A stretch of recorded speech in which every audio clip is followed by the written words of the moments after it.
conference championship games will start with what was another classic down to the 1-inch line. Last year it was down to the 1-inch line with Baylor and Oklahoma State. This year, Kansas State and TCU and K-State and Utah right now probably as hot as anybody as they end the regular season. Yeah, that was really impressive by K-State to do that. Really bad luck for TCU to have Max Duggan shorted there. Now the referees did not spot the ball where the ball was, which I know TCU fans may never get over. But I also think that running into the teeth of the defense, handing off 2 plays in a row was not really the right call. But Sonny Dykes did say in the postgame that fatigue and the facts that Max Duggan had left literally every bit of his soul out there in the field played into that. I still somehow have the ball in his hands on one of those 2 downs, but that's easy to second guess. Yeah, but it was just such a fantastic. How do you replay that play at the goal line and not make that at least another ball closer to the goal line? How do you spend all that technology and not move that a little bit closer? I don't know. Craig? It'll bother me forever. Your thoughts on TCU? Paul, are you done with your thoughts? No, yeah, I'm done. Okay. Done, yeah. I thought it was a great game. I thought it was. I thought Kendry. Did y'all think Kendry Miller scored?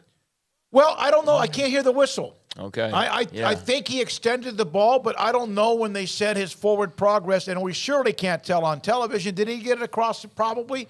But I don't know when the whistle blew or when they said his forward progress was done. Yeah, I definitely think it looked like he crossed. I just don't know when the whistle blew, but I definitely thought he might have scored there. But the officials said otherwise, and it is what it is as far as that goes. Don't leave it in the hands of the officials. And unfortunately for TCU, that was just a situation where they didn't get the bounce, the break, the one play that put them over the top like they have other times this year throughout the 12-0 regular season run. Really tough to look back on this season, I would imagine, in future years, and look at having beat everybody in the conference and ran the whole gamut, and then to not have a Big 12 title. I mean, I understand the playoff might be more of a trophy when all is said and done. Certainly exposure-wise, they'll get a lot more attention based on being in the playoff and all of the hullabaloo about, playing Michigan and all of the commercials and things that come with that, being able to say they made the playoff. But damn, man, they didn't win the Big 12. Like, think about that for a second. They ran the table and didn't win the Big 12. They don't have a trophy for 2022 in their case. That's just wild to me. So yeah, very unfortunate that they got they didn't get that accomplished. But I mean, they can go get something far grander accomplished by beating Michigan in the semis and potentially getting into that national title game, or would get in there by doing so. Easier said than done, but still a great opportunity in front of them. Heartbreaker of a loss though. Max Duggan was great. I think that for some folks who maybe didn't consider him very much for the Heisman Trophy, probably if they watched that game are reconsidering that a bit, just the way that he left it out there, like you said. And I just, what a classic. Another classic for the Big 12 at AT&T Stadium in their championship game. That's 2 years in a row now where they've had, down to the wire goal line stands to determine a champion. And that's great drama, and I think it shows just how competitive and how even the league is. But, yeah, massive disappointment for TCU. Not surprised K-State won the rematch. It's hard to beat teams twice, and as the saying goes.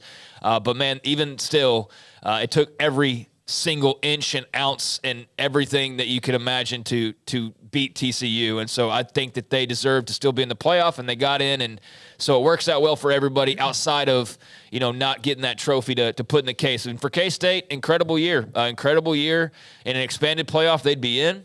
But they're Big 12 champs. They're going to be able to tout that and flaunt that on the recruiting trail. And that's going to be some nice new hardware at their facilities. And Chris Klein has done a great job there bringing them back to prominence. So really good showing by both teams. And just unfortunate for TCU, they couldn't just get that one more inch. How come in basketball you can win a Big 12 regular season title,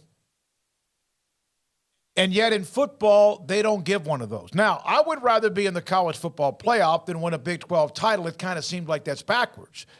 But at the same time, they don't do a regular season title. No. Look, but they do in basketball. Yeah, but we had the group text this weekend about, how these things are going to shake out. And like there were some really good games and things like that. But, there's a chance now, like with Ohio State and Michigan are always going to play the last weekend of November. That's never going to change because that was decreed by, the college football gods, back in the days of the leather helmets. So that's never going to change. So there's going to be years. And, yeah, USC and that coming in changes that. But there's going to be years where Ohio State and Michigan will play each other in back-to-back weeks. Both of those games may be meaning nothing when it comes down to the college football playoff. So, really, other than bragging rights, which they'll want to have, obviously, but that's going to kind of make those things kind of weird. And Craig said, like, look, the championship games become less relevant now in a lot of cases. Not if you're going to get an automatic bid as a highest one. Yeah, but or those games like before, it's going to negate one of them, right? So if you're playing a rematch, and especially if it's back-to-back weeks, those things kind of get interesting. But I don't think it's probably going to happen as much as I was afraid of it happening. But even still, yeah, it'd be nice to have a regular season title, but ultimately it only lasts for a week, right? Yeah, no, you're right. But it is something to celebrate. And if you're TCU, you're still probably a little bit numb to losing that game, but you're thrilled because you have a chance to go deeper and higher because you're in the college football playoff. Yeah, let me ask this question, and I know the answer is TCU, but would you rather go 12-0 in the regular season, lose in the Big 12 championship game, and then make the playoff but lose to Michigan, no matter what fashion it is, or would you rather go whatever you go in the regular season, win the Big 12, and then win a game like the Sugar Bowl? I think you obviously want to be in the playoff, right? I want to be in the playoff. Yeah, you want to be in the playoff. So, I mean, there is that part of it that if you're TCU, you're like, yeah, that sucked, but hey, it's still been a great year. And yeah, we didn't win the Big 12, but everybody watching knows we kind of won the Big 12 because we beat everybody in the league in, 9 straight weeks or 9 out of 10 weeks that we played. So there won't be an asterisk, but there will always be, for those who remember this season, that asterisk in our own heads of like, yeah, TCU didn't win it, but they beat everybody the first time around. So, yeah, I mean, they have a golden opportunity in front of them with Michigan. I think a lot of people are already writing off TCU. I don't know how smart that really is because it's a feisty team with a lot of talent. But, yeah, they got to get you got to get Max Duggan some oxygen, clearly. I think that was the first priority after that game. And just regroup a little bit, and we'll see how they, come off of a loss because we haven't seen them have to do that at all this year. And Michigan will be a monumental challenge for them. But I don't think it negates their season in any way, losing in dramatic fashion like that. And for K-State, again, just props to them. I don't want them to get lost in the loss of TCU's unbeaten record. K-State, played them tough the first time around, had all those quarterback issues, and that's why a lot of people felt like, hey, it's not only hard to beat a team twice, but it's especially hard when that first time we didn't even get the full meal deal from K-State. Yeah. So that wasn't a surprising outcome, but I was glad it was a great game. I thought that, all the pageantry and stuff, I didn't get to take it in person like many people did, from, Shanti singing the national anthem and some of the things that Your Mark had incorporated. But I think, the game itself was terrific. I think the atmosphere came across great as well. Definitely brought some energy. The folks who were actually in attendance can, comment more on that. But I think he did a good job of making it more of like a spectacle and a show and an event.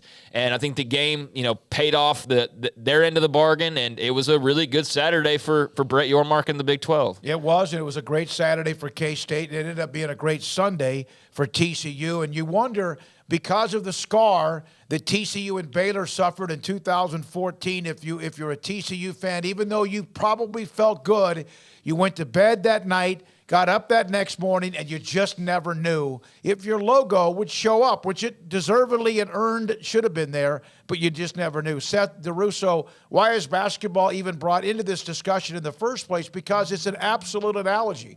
My question is, why in basketball do you celebrate and get a trophy for winning the regular season title, but in football, in this conference or others, you don't? Now, does a regular season title mean anything if you lose in the Big 12 championship game? Sure it does.